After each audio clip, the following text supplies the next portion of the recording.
Welcome to Commercial Kitchen Chronicles, the podcast dedicated to the commercial food equipment repair industry. My name is Pat Finley. I'm the lead master certified technician at General Parts Group. My goal is to shine a light on what I believe to be one of the most interesting and rewarding industries a field service technician can work in. I love the work I do, and I am glad you're here listening to this podcast. In this episode, Jason, Rich, and myself have special guest Amanda Widmeyer back on.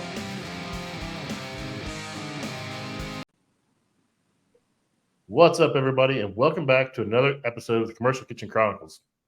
Tonight, Jason, Rich, and myself are excited to have Amanda Widmeyer on. Amanda is a tech at General Parts Group in Fort Wayne, Indiana. I interviewed her last year, and she has a pretty cool story. She started off as a service support specialist, talked to the technicians coming and going in the warehouse, and said, hey, I can do this job. And look at her. She's out there killing it. So welcome to the show, Amanda. Thank you. Thanks for having me. So, I remember last year, I drove up to Fort Wayne. We sat in the warehouse and we did our little interview, and it was a good time. And I just remember that, I was excited to see what you were going to do and where it was going to go. And you've called me a few times for some tech support stuff, on some Garland stuff and some other stuff. And I'm always glad to see you out there just killing it. So, thank you. So, Jason, what have you been up to, man?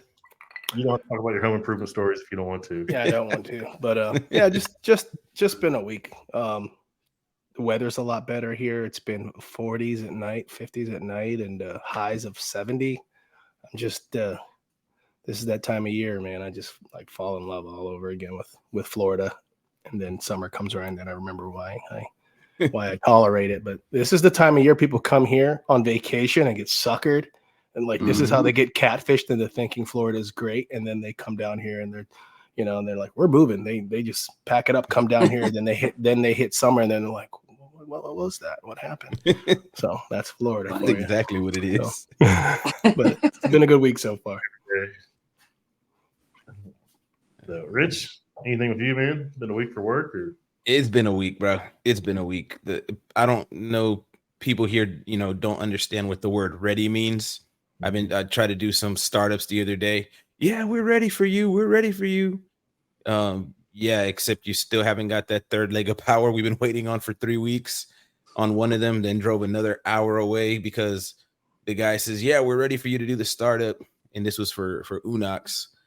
And I get there and everything was good except for on one of the units, they had it set up for a 50 amp circuit, but it requires a 60 amp. And it came with a 60 amp plug, and the contractor's like, no, they told me 50. I'm like, dude, the install paperwork right here says 60. I called Unox before I told you this just to make sure it wasn't outdated. And I'm just waiting on that now. But yeah, it's been pretty much that kind of stuff the whole week. I've had a chill week. It seems like that happens a lot. Huh? Oh, go ahead, Amanda. It just seems like that happens a lot. It happens here too. All the time. Yeah, it just seems like this past month it's just been back to back. Yeah, we're ready. A few weeks back, and I told y'all about this before, but they tell me, yeah, we're ready for you to do the startup. This was on a clamshell grill. I get there, they're doing duct work in the area where I'm supposed to do the startup, and then the guy that told me that morning, yeah, come on, we're ready, is like, oh yeah, we found out yesterday that we got to move the hood 10 inches to the left. Like, dude, then you're not ready. Why you had me drive an hour and a half out of my way when you knew you weren't ready? That's terrible. It seems like it's happening more and more frequently now because the people making the dispatching decisions for the site surveys and the installs are coming from somewhere else in the country. They're not on site. They don't talk to people on site. The people they talk to are on site. They work for the same company. Oh, yeah, that's ready, because they don't know what's going on site. It's just, we preach communication here, and it's just, it doesn't happen. Oh yeah. Mm-hmm. You've seen Princess Bride? It's an old movie where the guy says that you keep using that word, but I don't think you know what it really means. You're not using it right. And I never seen the movie, but I know that saying. So communication's one of those. Yeah. I don't think you. Yeah, I can never say it right, but yeah, that word communication comes up, and it's just like, okay. Doesn't that Andre the Giant? Yeah, well, yeah, Andre the Giant was in there, yeah, and the guy who was saying that line actually ended up being in Criminal Minds. He's one of the main guys from Criminal Minds. Okay. Yeah, the Spanish guy, but Actually, the movie, the show Criminal Minds, if not to be off subject here, revolves around that guy, and he's from that show. So Nice. Nice. I did not know that. yeah, I'm a movie 80s 90s trivia geek. Nice. So Amanda, have you done anything fun this week? Yeah, always, every day. It's something new every single day. Today, actually, we were working on a Middleby Marshall pizza oven, 570, the big ones, and it just kept tripping a high limit error, and it was only when you closed the door on the right hand side. And we messed with wires. We thought maybe there was a pinch somewhere, and we figured out that, like, we took all of the zip ties off and moved the wires back, and then it was fine. But once you screw in both sides of the door, it would still trip when you just pressed on one side of the door, like one part of the door. And it was, let me think of what the part is. It was a I can't think of it now, but basically it was a board that was mounted to the door, and when you push the doors up, the wires got like pushed up, and it pushed up against the screws that were holding it in place on the door, so it kept like grounding itself out. Yeah, it was a really interesting. So it would trip an alarm. So at least it didn't blow any transformer fuses. Exactly. Together. Yeah, I find that a lot with those boards, and I've installed a few boards in different scenarios where they have like these little spacers where the legs are. And I've learned in the hard way, push the door closed, you push that on, you end up sparking something, blowing something out. So, but yeah, that sort of stuff happens all the time. Yeah, that the whole zip tie thing, man. Once I have to start cutting zip ties, it's like, all right, we're going to be tracing wires. I did that the other day with the unit where it was a low voltage short on a RTU, and I'm looking at the old worn out schematic on the door, and I'm just like, well, let's go. Just 50 zip ties, and I'm worked it from the control box all the way through the blower box, all the way to the evaporator, to the oh my God. Yeah, the fresh air intake door, worked all the way back till I found the thing. But once you have to go after, I know exactly what you mean when you say you have to clip those zip ties. That's when you're on a chase. It's the last. So Pitco's, I've noticed on some of the new Pitco fryers that the relay boards behind the control panel are loose and they're not grounding properly, and you'll have an intermittent heat issue like that. And if you try to start up on a brand new set of Pitco fryers, I'd check every last one of those boards, because I had one that my son was chasing his tail, dude. He was chasing everything, and he called the right guy, and the right guy's like, "Hey, do me a favor, take your screwdriver and push on that board." He's like, "Did it come on?" He goes, "Yeah." He goes, "Tighten up those 4 screws and you'll be all right." Holy crap. So a whole batch went out that way, or possibly during transport, maybe vibrated?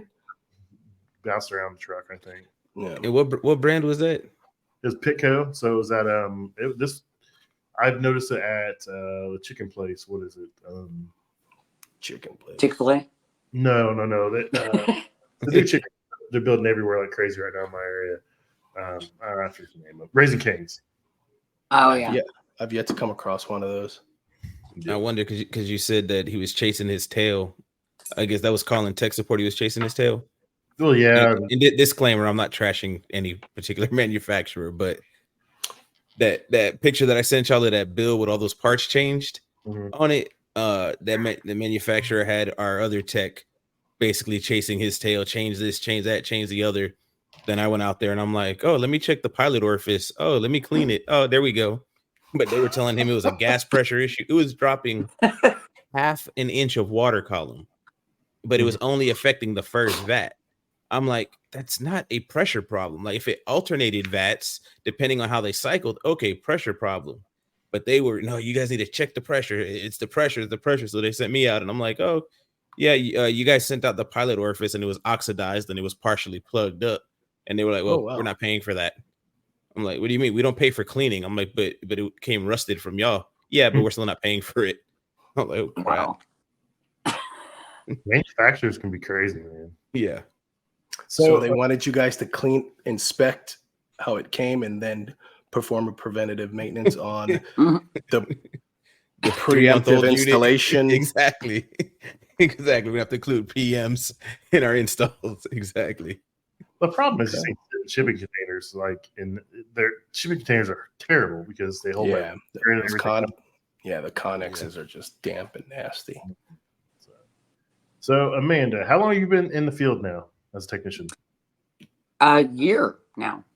Actually, probably a little under a year, maybe a couple weeks. Sweet. So you want to let everybody know what your role was before and what made you want to be a technician, if you don't mind. Sure. So I started out in the warehouse. Well, back up a little bit, and I worked at Heritage Parts for about 7 years.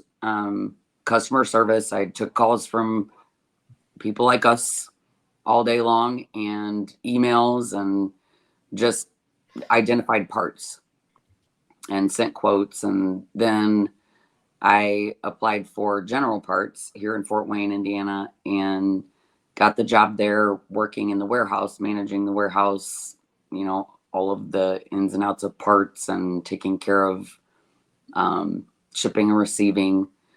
So I had a pretty good background of looking at every type of different manufacturer, all their equipment,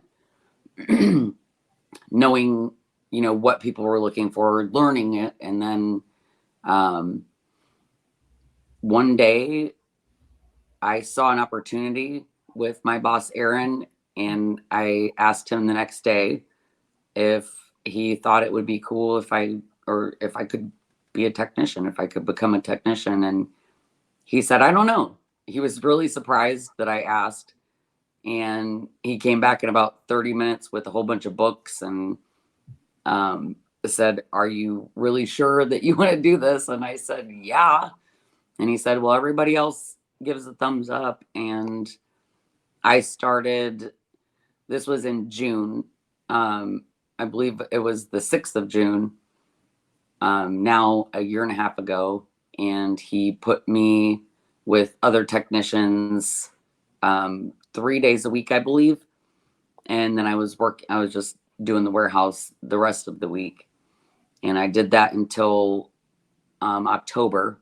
And I became a full-time technician. I got my dates wrong, but October 31st, I believe, is the day. So Halloween.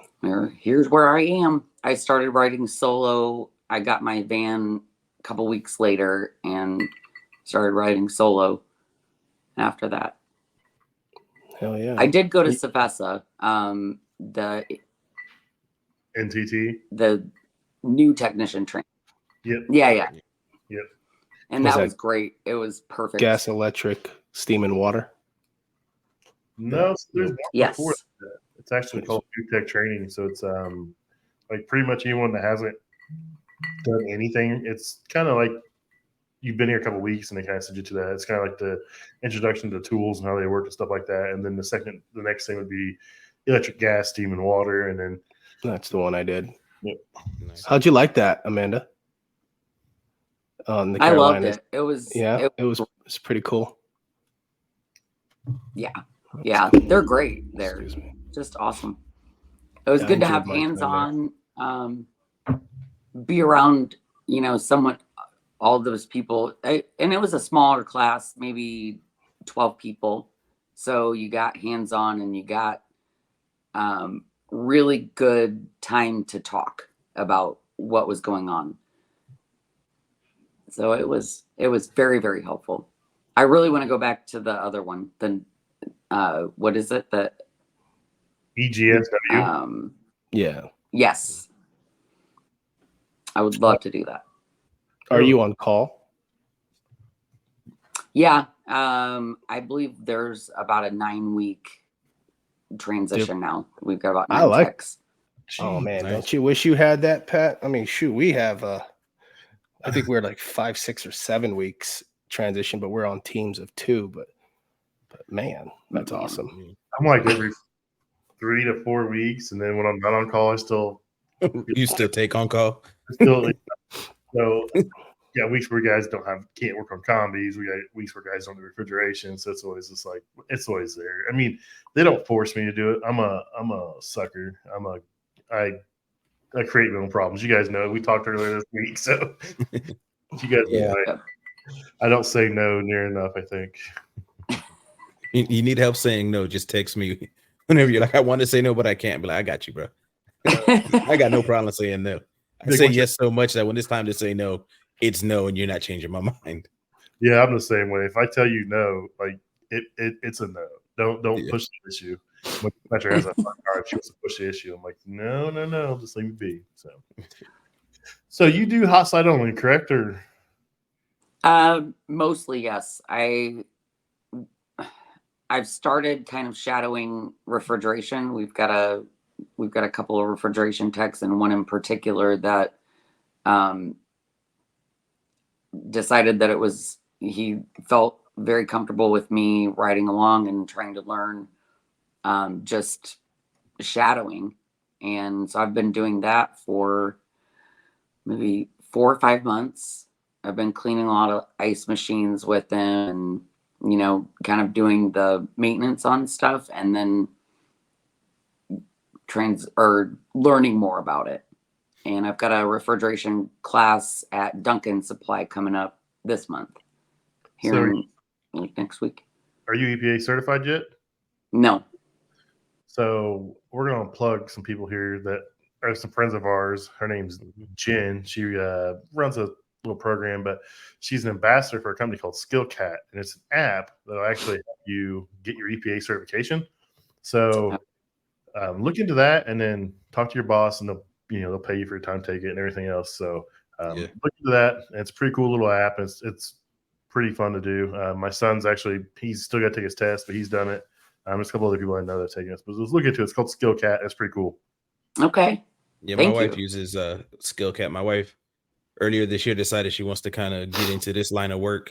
So because I was friends with Jen online, I reached out to Jen and she signed my wife up, to take the HVAC course and all that. My wife's working on her EPA right now. So yeah, it's a good app.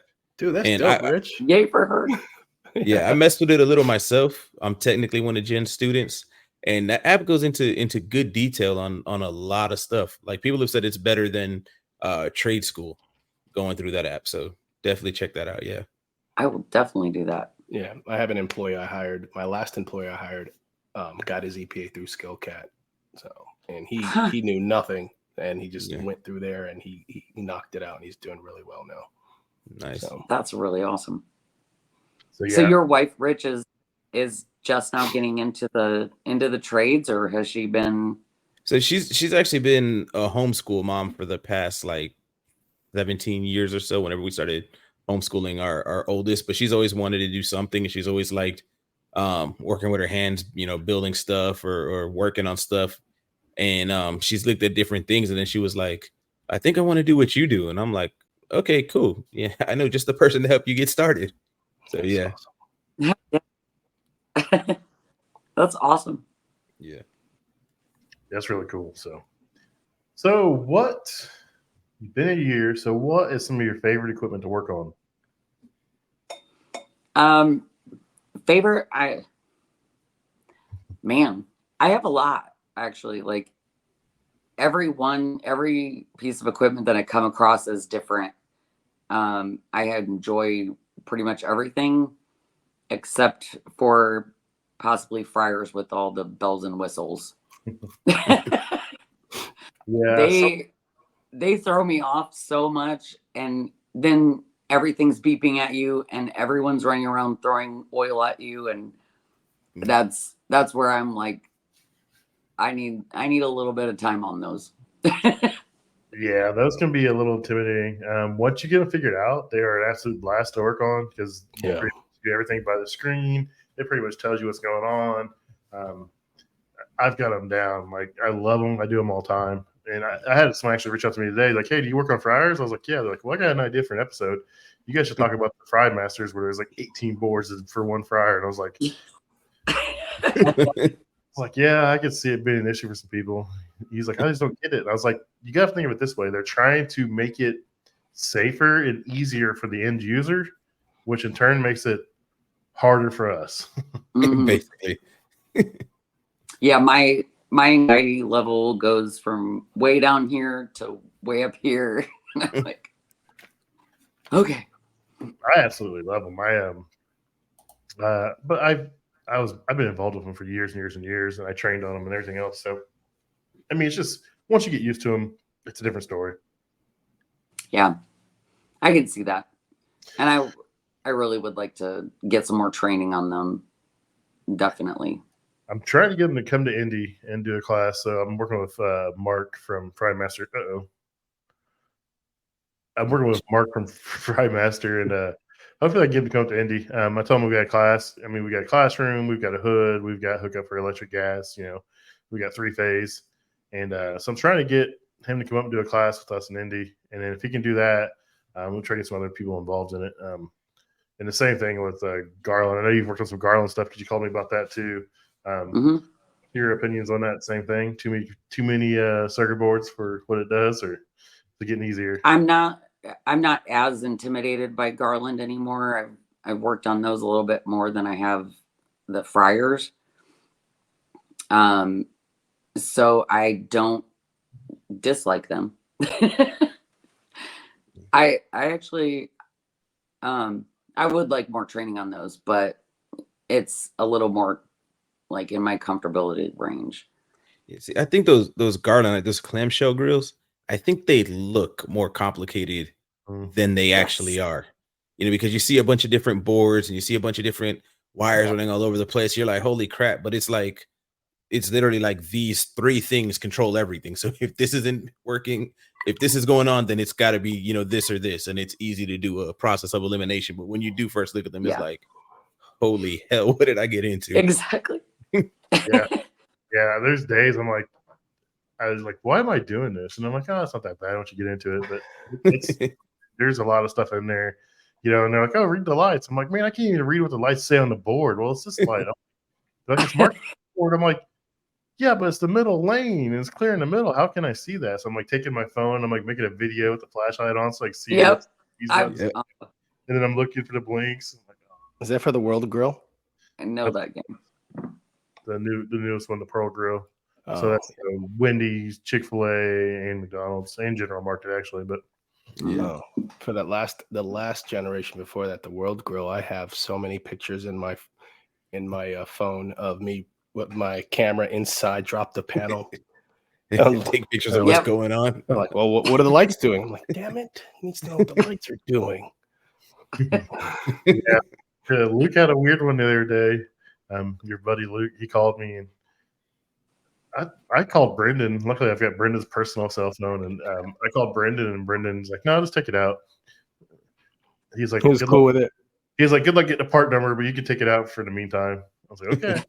Yeah, I just didn't understand how that failed and it caused that issue. It's so weird, but that kid finds the weird. Like this Saturday's his 21st birthday. Like he's young. He's young, and he's probably got more knowledge on those grills. He's the one who helps everyone because that's all he does is certify and repair Garland stuff. But yeah, when I spoke to you and you said, you called that number, he called me and he says, I got the guy's number too, but I didn't want to bother him. I'm glad Pat called him because I didn't think to call him in the middle of that late at night because he called me for help. I'm like, oh, I'm gonna put you with Pat because I don't know. I haven't touched that grill in like a year. He was actually stateside, so he was in stateside for. He came in for 2 weeks. They had some training at Fry Master. He had some FESA conference. He had some other things going on, so he was in stateside 2 weeks. He was actually sitting at the airport. I checked his Facebook to see like when he travels because he always checks in at the airport when he's traveling, and he checked in at the airport like 3 minutes before Luke called me. I was like, oh, he's at the airport. Perfect timing. Doing nothing. Where's he live? That you're saying that he's stateside? He lives in UK. Oh, okay, that makes sense. He's from the UK. He started off as a technician, owned a company, sold the company, went to work for Garland, and has worked his way up, and he's now service director for all of Garland. Nice. Well, sounds pretty Wow. Yeah, he's got a pretty good gig. He's a really smart guy, a really good guy too. He's always jealous about how Americans' restaurants are bigger than over there. He said over there you can pull the grill out, but if you pull the grill out, you can't walk through. I'm like, what are you talking about? He's like, yeah, if you pull the grill out here, you block the whole aisleway. He's like, we have to climb over the grill, get behind there, and someone has to push the grill back in while we work on it. They tripping. No. Wow. Wow, how inconsiderate. Who designs that floor plan? Man, a lot of other countries, they really try to utilize that space. I mean, they just stack things and people and apartments and everything on top of each other. It's a big Tetris game. And over here, we like our big trucks. We like our big property. We like our big homes. Mm-hmm. I wouldn't want to give it up. So, like our big kitchens to work in. I like big kitchens. I am one to pull a grill or something out and then pull it behind me and like have a little hunting chair that's like 7 inches, and I'll sit back there like, you guys can use this lane and that lane. I'll be over here. But that's because I choose to, and that's the convenience of doing that. But it's one thing. America. We have choice, but to have to do it, it's like. So, what are some of your biggest struggles being in this industry? I don't really have many. Probably clothing. Like, it's terrible. I have, men's shirts and men's pants. I don't wear pants because they don't fit right, and I can't put as much stuff in. So I buy like the EMT pants and scrubs. No, they're let's see, where did I get them? EMT as in like tactical tactical pants with the cargo pants with the pockets and all that. Yeah, they have. You guys aren't giving those in your uniform. What are you guys giving for uniforms for pants? That's what we have. It's just Centos. But they're male, like it's men's pants, and the ones for females, there's just two choices, and have like the teeniest, tiniest little pockets. It's terrible. It's not very functional. No, not functional at all. I've never seen the female version of the work pants, so that makes sense. Okay, I'll give you that one. Yeah. I go with those shirts that you guys sent us. There's 3. There's a black one, neon green one, and a gray one. Well, the neon green and the gray one are just covered in oil, so I wear the black one a lot. And when I have to, I wear these. But yeah, the uniform thing, I'd never even thought of it that way. I guess it makes sense. I mean, I don't know. There's so many different things I don't think about being, No, but they're just not prepared, or maybe they are prepared, but I don't know. I house rep or just what your manager does. You've actually talked to him, and I talked to him and I said, "Hey, are there options for cargo pants with pockets, like good pockets?" And he was like, "Yeah, I'll bring you a couple of trial pairs, and it looks like I'm getting dressed up." Like, nice. I guess I thought you were going to say something about training, lack of deficiencies in training opportunities. Stuff like that. Nope, the clothes. Yeah.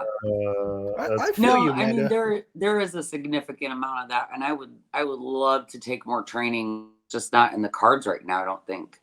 So as here and there, like I'm doing refrigeration coming up, just basic refrigeration, and I'm going to a Hoshizaki training in Indy. I'll be there maybe later.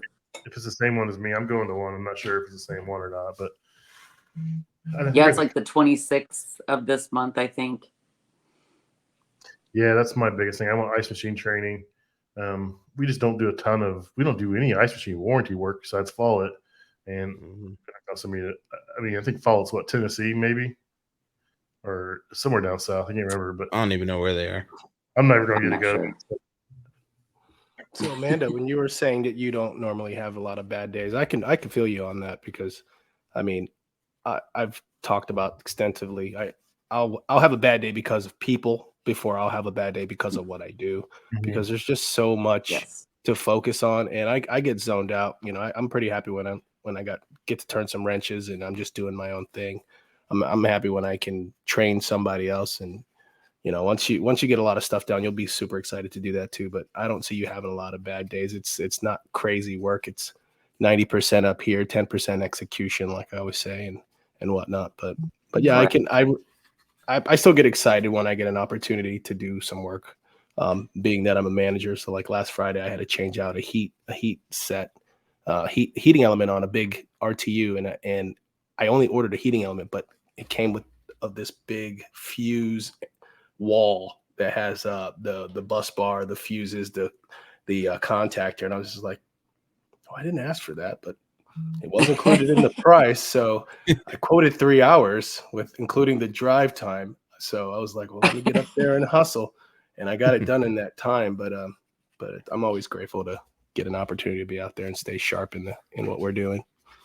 Yeah. I think that's right. Like, you know, there are bad days. There for sure are. Maybe challenging is the better word to use. Yeah. And you know, sometimes I get out there and I'm overwhelmed, like I told you guys earlier. But you overcome that. You're always learning something new every single time, and that's positive. So you have to take something positive out of any of it. And I love it. I can't see myself ever going back to customer service, that's for sure. And I do customer service every day still. Exactly. Being a technician. So what I want to know is, if you know, do you run into just any like ignorant people with the fact that you're a woman that you know, they don't think you can handle working on their stuff? Like I worked at Jiffy Lube for a little bit, and there were, you know, a few women that worked there, and there were men and women both that were like, I don't want her working on my car. That's a woman. She's trying to do a man's job. And I'm like, no, you're just stupid. Yeah. But you know, do you run into that? And if you do, is it, you know, rare? Is it frequent? What is it? It's been rare. A couple of times that it happened actually were like technicians that got hired in. And they no longer are there for whatever reason. But my take on that, and that happened a long time ago. Any customers that have any issues, they haven't said, like, come out right and said that's the reason. But I kind of looked at it as, you know, they could have a problem with any technician. And as long as you can show them your true colors and show them what you know, anybody has to prove their self. Mm-hmm. If that makes any sense. Yeah, it does. So that's kind of the route I try to take when I encounter anything like that. Sweet. Yeah. With kindness, customer service. I was told the other day, I was reminded by a VP when that VP used to be an area supervisor. And he said, you know, Jason has such good customer service. He'd come in, I'd be having a horrible day. This piece of equipment isn't working. But about time he's leaving and talking to me, he took care of me. I'm happy. He didn't fix it, but I'm happy with how the customer service. Yeah. He brought that up in a strategic meeting recently, and you know, you can't see it, but it made me like blush. It's huge. I was embarrassed. I was red. We can't drill that into people's head enough. It seems like, though. I keep saying, better to be a decent tech with great customer service than a great tech with lousy customer service, because people only care about how they feel dealing with you, and that's it. Yeah. Mm-hmm. You try throwing a whole bunch of big words and try to make them feel little, or like you don't know what you're talking, like they don't know what they're talking about. It's not the way to do it. Yeah. So we preach paperwork and being thorough with your notes and stuff. And I will tell you, I came across one of your notes from a job the other day. And the only reason I know about it is a friend of mine owns a bar. And he asked me about service. And I said, he asked me to come out. I was like, man, I don't do side work. I said, I don't have time for it. I'm not insured. I just don't do it. He's like, well, I called GP and they're coming out of Fort Wayne. I was like, oh, okay. I said, cool. So I was like, let me know who came out and what they did. And he never let me know. I was like, well, I'll just look up your account. I'll see who it was. And you actually went out there. It was a bar in Gas City, the poorhouse. Oh, yeah. And I was like, okay. It was Amanda. I was like, cool. And I read your That's notes. funny. Yeah, I was like, these are the most thorough notes I've ever seen. Like, she had orifice size and everything in there. I was like, holy cow. I was like, I don't check orifice size and write that. I'm like, this is nuts. That's And you know what? If they want to clean those up and make them shorter, they can. I don't want to skimp on any information. Yeah, don't ever let it be somebody else's problem, but you cover your rear end. That's all you got to do. And it just makes you better, because I always talk about reading people's notes. If you read someone's notes for 2 weeks, everything they're doing, you'll get a good understanding of what they understand and how competent they are, because people write notes just like they work. If they cut corners in their work, they will cut corners in their notes too. Absolutely. And it's indicative of a work ethic. So yeah. So it was the notes were right on. It's not like you just need to buy a new grill. Yeah. Yes, probably. It's like, he called me. He's like, hey, it's happened before. Like, we had a bunch of grease running in the grill and it caught on fire. And I was like, man, how bad is the grease running in the grill? I'm like, read her notes. I'm like, man, just buy a new grill. She said they threw salt, clean it or something, and the salt got in the you thermos. couldn't be there. So now the salt's you couldn't stuck in it, and it won't turn. Pretty much, yeah. So they were missing knobs, they were using one to move to all the thermostats. And when it caught on fire, the person that was cooking, I guess she didn't know what else to do and grabbed salt and threw it. Well, it sucked into one of the thermostats without the knobs. So that was toast. You can't even put the knob on it and turn it. And I thought knobs were only missing in Florida on everything. So I guess this is it's an epidemic. When you walk in, those knobs aren't cheap, man. Especially if they have an H on them, they're like $25 a piece. Yeah. Like you walk in, there's no knobs. They got channel locks sitting there or something, or vice grips. I'm like, yeah, they like to party. Okay. Yeah, here we go. Yeah, I came across some pictures in my history where it was those where the knob goes and it was completely, it was just gone from them twisting it off, and all you see is the little screw there, and they were still trying to get a hold of it. I'm just like, can I change that? Get a new one. They're like, it works. I'm like, does it though? Does it really? Does it really? I don't think you know what you're saying. You keep using that word. It works. It works for who? It's a recurring theme in our work. So when you're on call, so I know your area up there is pretty big. So do you have to just pretty much cover all of that northern section of Indiana over until where Chicago picks up? Yeah, I have. I don't have a problem with driving far. I kind of like the drive. You get paid the same. You get paid the same to sit on your butt behind the van, listen to the radio. I love it. Yeah. That's my mantra. My boss is like, sorry for sending you so far. I'm like, the day you pay me less for driving is the day you got to worry about sending me far. Until then, we good. I think the furthest I've driven is Kentland, Indiana, very close to the Illinois border. And that was a good 3-hour trip. So, that's the only job that you do that day. Yes, that's unless yeah,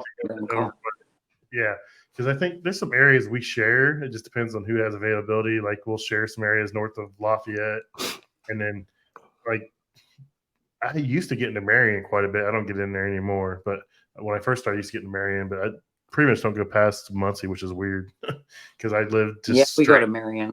Yeah. So that's cool. You know, I'll drive anywhere. I don't care. I mean, I can't tell everybody I make as much money sitting on my butt as I do fixing stuff. Whatever you want to pay me to do, let's do it. That's another problem. I haven't figured out my diet. You know, being in a truck all day. So, you know, Yeah. I need to get one of those cooler heater coolers. I don't know. So I have one. I'll send you the name of it. It's Hot Logic is what it is, and it plugs into your cigarette lighter. So the one in your console generally is live all the time. And it'll actually take like cold food and like within an hour, hour and a half, it's piping hot, ready to go. So I use that a lot. But I always tell everybody when I started this job, I was like 215 pounds 17 years ago, and then I'm up to where I'm at now.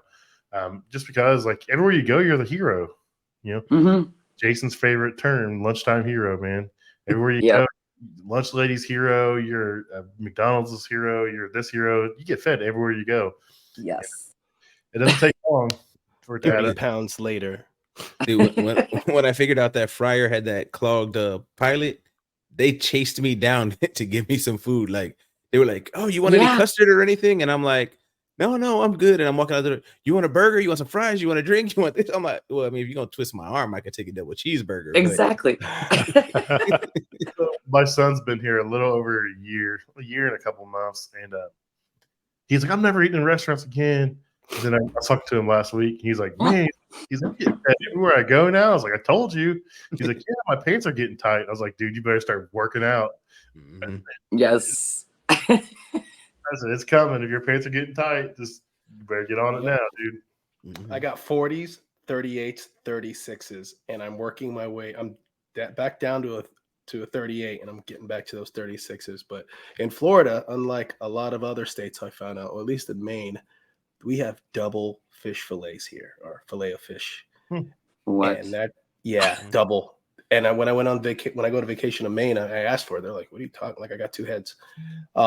But yeah, it's a thing down here, and I love seafood. So that's the closest thing. I like to tell myself or lie to myself that this is something healthy I'm eating in comparison to everything else they have there. It's seafood. Because it's seafood. I'm like, oh, I'm getting my omega-3s, so I'll take a double. You know, and a Diet Pepsi, Diet Coke. You know, no, I've stopped eating where I eat and whatnot, and I just my wife and I are on watching our calories and we work out. But I used to have a what they call a magic bullet shaker that I would put protein mix in, and I forgot what you could plug it into your. Well, I have a plug in my dash. You know, Pat, we don't call it cigarette lighters anymore. You're dating yourself, buddy. You know. But yeah, I would plug a blender in, and I would make my own shakes and whatnot on the go. Nice. So high protein, cholesterol, calories, all that, low on water. You shed weight. But different show. That's Rich's show. We need to have that show about taking care of yourself a little better. I'm guilty. I'm probably one of the worst people about it, and I think if you talk about it, you're more likely to hold yourself accountable than just keep it in the shadows. So I always tell everybody my life's an open book. I post everything I do, work related, life related. I don't try to hide anything. It's just who I am. So yeah, it's good. So any training you want to take? I know you said you got Hoshizaki coming up next week or week after. Anything else you're looking to try to get into? You want? I can see about trying to find something for you or anything like that. All of it. You do combi ovens right now? Do you do any combi oven work? Do you have any training? Well, no. Are you talking Alto Sham? No, Cleveland, Unox, Loma, whatever. No, I don't have training. I have. Let me see. I've worked. That was when I was shadowing. So when I was actually with somebody, I've seen a lot of work done. I haven't actually worked on them solo yet. So that would be great training. Yep. Yeah. I'm not sure what your market share is up there as far as what combi ovens are prevalent up there. Mary Chef, There's a lot of Mary Chef. I guess that's a speed oven. Yep, speed ovens. Yeah. So you're at Fort Wayne. So they used to have a bunch of Electrolux up there, but I'm not sure anymore. It's kind of weird how the markets and zones go. So, yeah, combi ovens are a huge part of my life. I do everything out, every brand out there under the sun. Unfortunately, it seems like. So Fessa, Cowboy actually brought this up. Fessa's having a combi class where it's 5 days, 5 manufacturers, and you spend a day with the manufacturer on their line, and then the next day you go to a different manufacturer on their combi line. It's actually a pretty good class. I'm not sure. I think it's coming up in a couple of weeks, but that's a pretty good one to do, and that just gives you pretty much a basic introduction on what they offer and what they do and how they do steam and everything. Okay. So all the training you can get.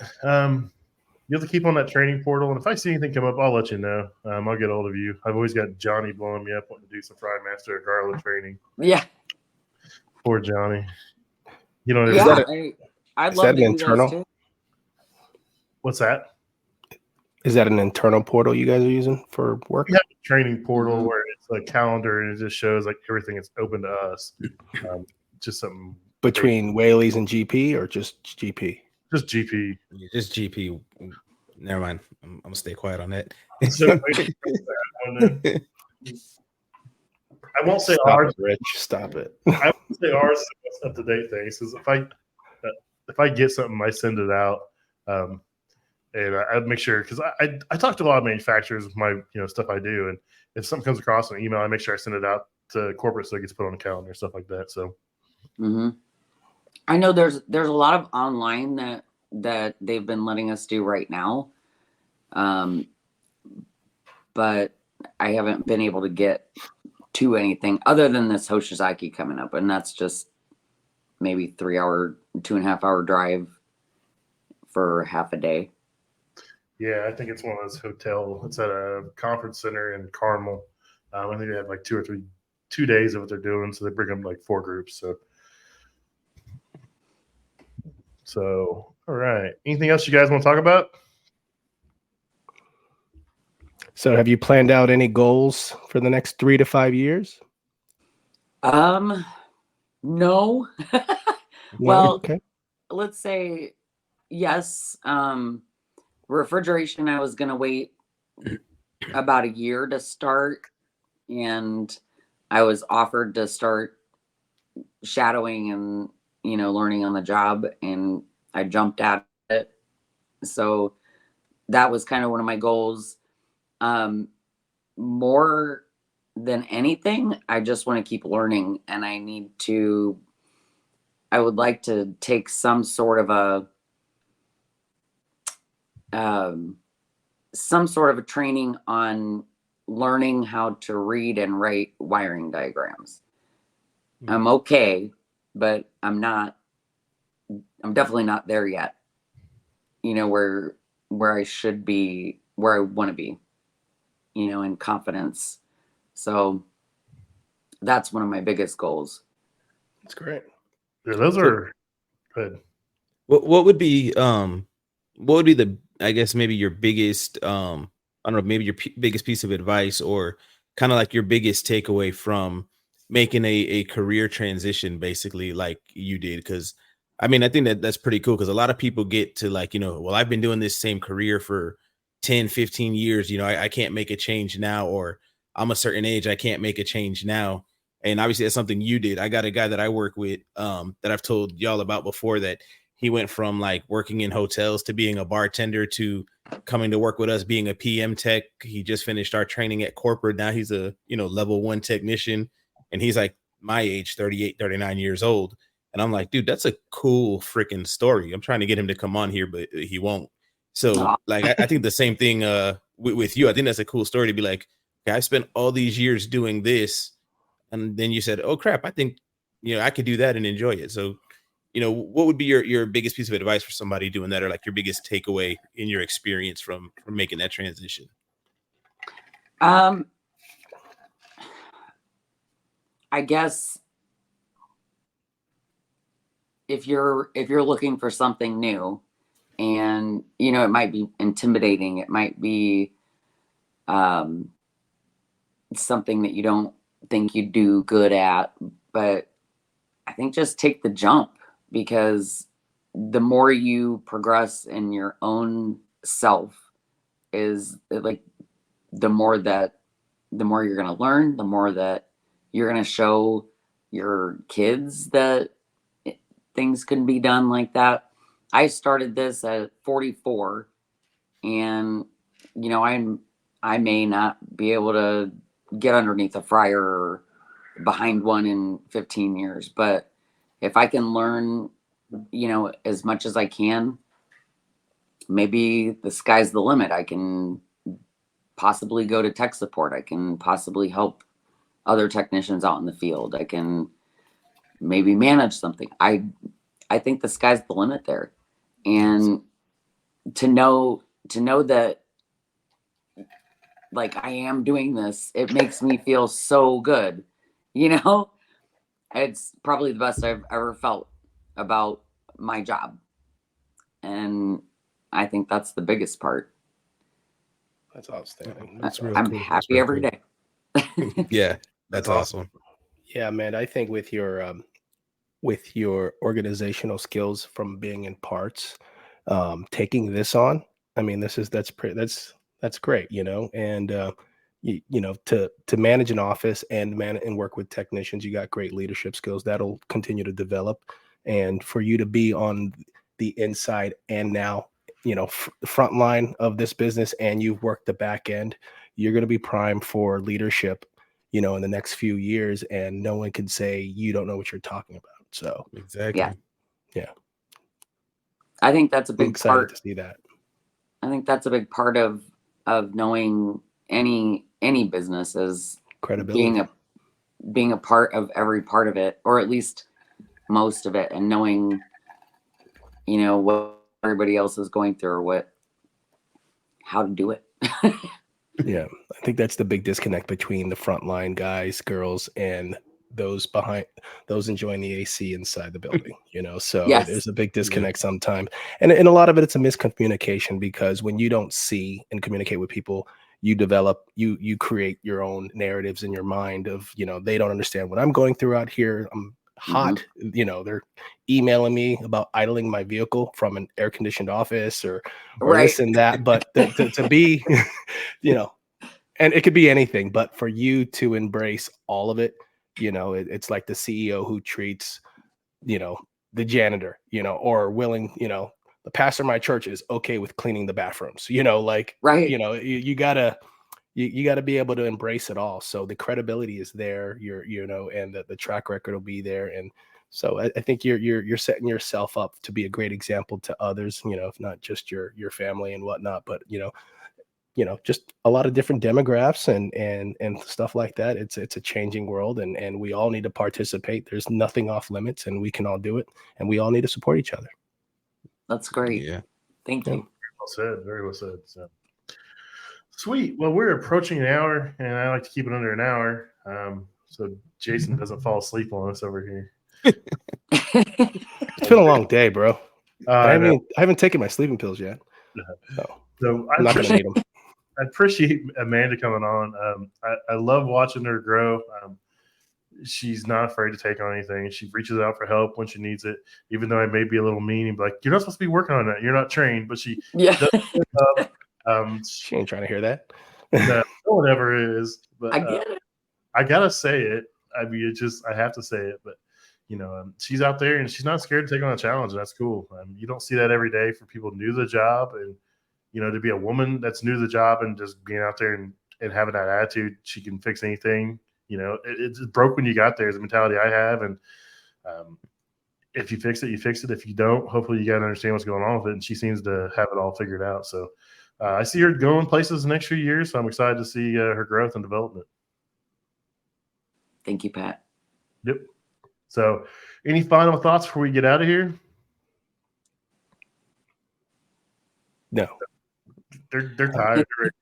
Amanda, do you have some social medias that you can plug? So I know you on LinkedIn. We're connected on there. I'm not sure if you're on I'm Instagram, Facebook, terrible or at anything like social that? media. Well, I have Facebook, but I rarely get on there. I that's basically cool. keep it for pictures and family That's stuff. good. And Yeah. I've been kind of kicking myself because I need to probably do more on LinkedIn, but I'm not there yet. Just Yeah, yet. I mean, I think it'd be cool to just chronicle your story again from I did this all my life, and then I saw this opportunity, I jumped into it. Now watch me grow. Like I think as far as this show here, I think we should do, sometime in the future, just another episode with you. Just be like, hey, it's been another 6 months, another year. Fill us in. How's it going? How are you liking it still, or whatever? I just, like I said, to me, that's always a cool story that people just made, a change and ended up finding something that they love. So yeah. Well, Yeah. she's got open-ended Yeah, invites. absolutely. So Amanda, something I recommend to all technicians, and if you probably do this already, take photos and videos before, during, and after. Not per se to collect and throw on social media. It's because there's things I will come across a month, a week, years from now, and I will go back and I would see what the solution is or what I did wrong then. But Yes. collect your content. And I'm looking at your LinkedIn right now. You have literally absolutely no post.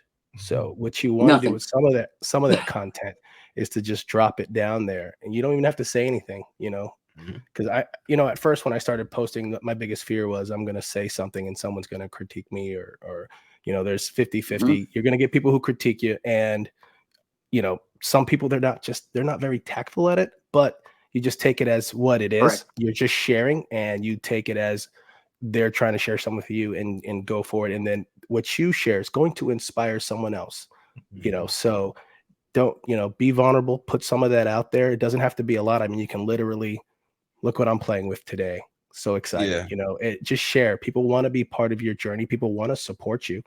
And you're going to make an impact as you share. So if you don't share, you're just a picture on there, but you have a lot more to give. Right. Your story is special. It's your own journey, and we all want to be part of it. We all want to support you. So try to put some more out there when you get an opportunity. Yeah. Okay. And I that like that inspiration, take. that inspiration thing is huge, because when I started making content, and I just started earlier this year, and I just was like, yeah, whatever. Let me just start putting stuff out there. And then the amount of messages I get from people that are like, man, you're inspiring me to be better, to do better, to take pride in Mhm. my work and this and that. And I'm like, cool. Like I had no idea. Like it went from let me try this content thing out to, well, if I keep getting all these messages, now I kind of have to keep putting the content out there, because if I'm pushing these people to do better, you know what I mean? And they're And leveling they're up pushing you because of right what back. they're seeing. I'm like, Yeah. well, I gotta, I'm in this now. I'm committed. You know what I mean? Yeah. Like you're Accountability my partners. unofficial mentees now. I'm mentoring y'all through social media to do better and whatnot. But it is cool when you see the way you're inspiring people. Yeah. Yeah, there's Yeah. no better feeling than someone reaching out saying that they changed jobs, or we got a friend Brian that was on here earlier. He changed jobs after watching us and listening to us talk about what we do. And there's always people out there. Hey, I want to get into this. How do I get into this? And I'll send them, hey, where are you located at? I try to find a company in the area. Hey, reach out to this person, see what they say. It's really cool to be a part of watching someone change their life and for the better. It's because we just put stuff out there. It's really cool. Yeah. Awesome. So, all right, guys. Well, have a good night. You too. It was nice to meet you guys. Bye, Pat. If you guys would, please consider subscribing, rating, and reviewing the podcast. It really helps us grow and helps us know which direction to move in. Also, if you have any suggestions for guests, please email me at commercialkitchenchronicles@gmail.com. Or if you want to be a guest, email me. Love to have you guys on. Thanks a lot. See you next week.